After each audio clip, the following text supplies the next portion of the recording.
Ito yung tinatawag na mutya ng kulog mga kamusang.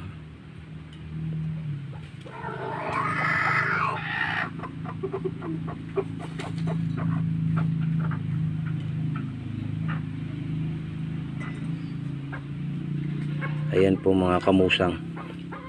Yan yung itsura ng mutya ng kulog natin. Ang mutya ng kulog mga kamusang, kapag tayo'y nagtatanga nito, hinahalimbawa ko na lang po, no, kung tayo po ay may kaaway. Tapos yung kaaway po natin parang nagpi-flip top na sa atin.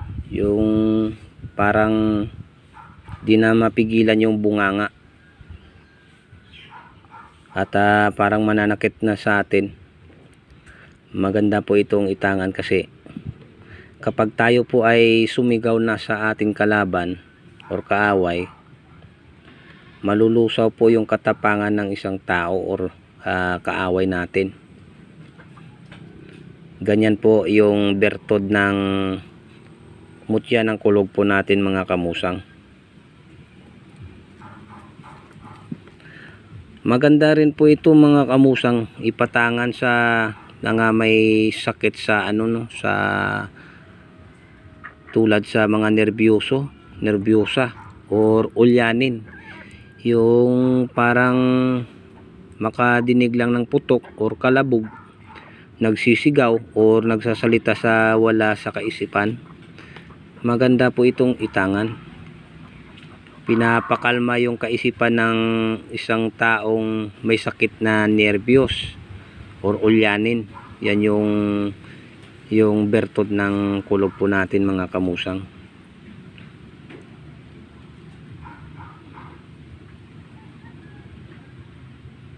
Sa pag-aalaga po sa mutya ng kulog mga kamusang, ito po ay pinapahira ng sagradong langis, kargado ng dasal or orasyon. Martes at Biyernes kinakargaan po yan para mapalakas pa ng gusto yung mutya ng kulog po natin. At maganda po kung ibalot na lang po natin sa pulang tela, kasi ang pulang tela po mga kamusang ay simbolo po ng katapangan. Ayan po. Sa aking mga gamit ay binabalot ko po talaga yung mga personal ko na gamit na iba. Binabalot ko sa pulang tela. Ayun po. Katulad rin po ito sa kidlat mga kamusang. Hindi po talaga yan naghihiwala yung kidlat at saka kulog. Ang bertod nito, may taglay rin po ito na tagabulag, tagalihis bala, tapos depensa po sa patalim.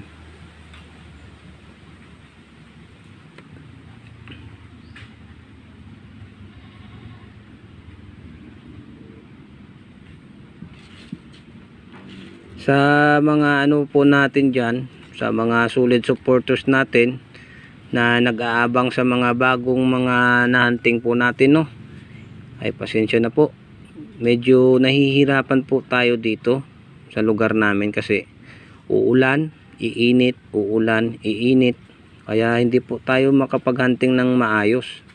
Okay lang yung ulan-ulan ng konti-konti pero biglaan yung bagsakan ng ulan, kaya hindi po tayo makapagkuha ng video or paghahunting, baka masira yung cellphone natin. Ayon sa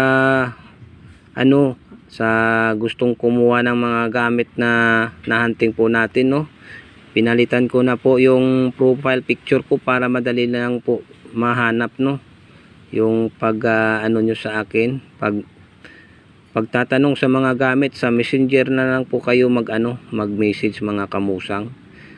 Maraming salamat sa mga supporters natin dyan at sa mga new subscribers, sa mga kapatid natin na mga antingero at antingera, mga vloggers.